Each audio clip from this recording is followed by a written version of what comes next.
Well, it looks like the corruption keeps getting deeper and deeper, and that's what today's video is going to be about.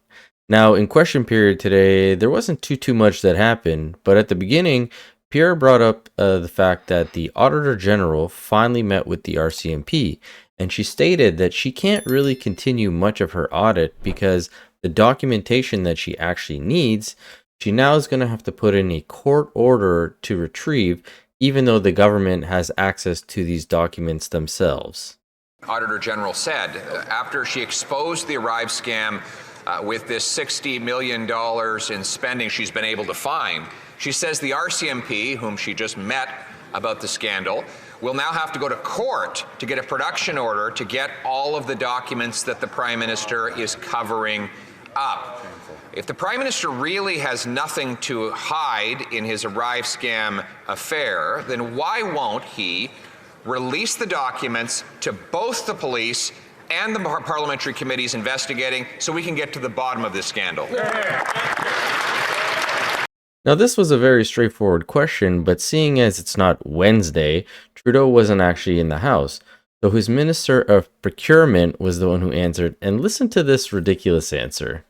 The Honourable Minister for Public Works and... Thank you, Mr. Speaker. After having thanked and lauded the work of the Auditor General, our colleague wouldn't certainly want to pretend that she is not able to do her job. Her integrity and her independence are essential to the work of the government. We are grateful for what she does, and we're grateful for what she will be able to continue doing. Like, what? So this guy's essentially saying that, oh, we don't want to step on her toes and make her feel like she can't do her job if we hand over the documents that she needs to continue doing her job. She needs to work and get it on her own so that we don't insult her as if she's not able to do her job. Like, what backwards thinking is this? But anyways, Pierre then pushes back and states that she can't even, again, complete her job without these documents. And so he suggests that they give up the documents to the RCMP and the parliamentary committees if there's nothing to hide. Now, the Minister of Public Safety then gets up and answers this question, but I want you to just listen to exactly what he says. The Honourable Leader of the Opposition. Well, actually, she pointed out that she can't even total up the full cost of the Arrive scam app because many of the documents were still hidden from her, either because they've been destroyed by corrupt Liberal government officials or because the Prime Minister is having them hidden. And now the RCMP will have to get a production order to get all the documents that are being deprived of the parliamentary committees investigating. So once again, a simple yes or no question. Will the Prime Minister hand over every single document that refers to the Arrive scam or GC strategies, yes or no? The Honourable Minister for Public Safety. Mr. Speaker, the Leader of the Opposition knows very well that our government is collaborating with parliamentary committees.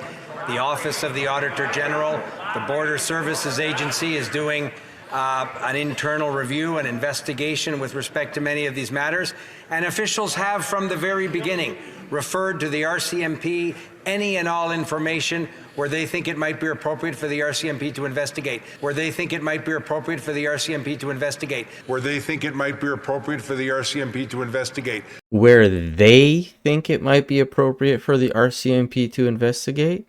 Who are they to decide what the RCMP should be investigating and not be investigating?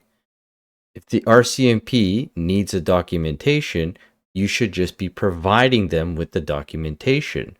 It's not up to you to pick and choose what they should get and what they shouldn't get. But I'm not quite sure how nobody kind of like picked this up when he said what he said. Now, he ends the rest of his time by saying that the government will always cooperate with these lawful authorities, right after stating that they will provide what they think is necessary to provide. The government will always cooperate with these lawful authorities to ensure that they can do the work that Canadians properly expect them to do. Always did, always will. Blows my mind. But Pierre moved on and started to attack now the NDP in regards to what their previous leader had said. The Honourable Leader of the Opposition. Mr. Speaker, the Arrive scam scandal is so bad that even former NDP leader Tom Mulcair has taken note. He said, but with the revelations of the past few days, I have to face the facts. This is the first major Canadian political scandal since the sponsorship scandal, and it's likely to be even bigger. Given that the NDP's own former leader is saying this prime minister is not worth the cost or corruption, why are they keeping him in power? Now, this is a great question, as there's already been lots of talks about the coalition between the NDP and the Liberals essentially ending soon, as of March 1st, I believe, if the pharmacare plan that Jagmeet Singh wants to push forward doesn't go through. However, Trudeau continues to say that they're working on it, they're in talks, it'll happen. So I guess we'll have to wait and see. But that's it for today. As always, love to hear from you guys. Let me know what you guys thought about this one in the comment section below. And as always, I'll catch you guys on the next one. Thanks so much.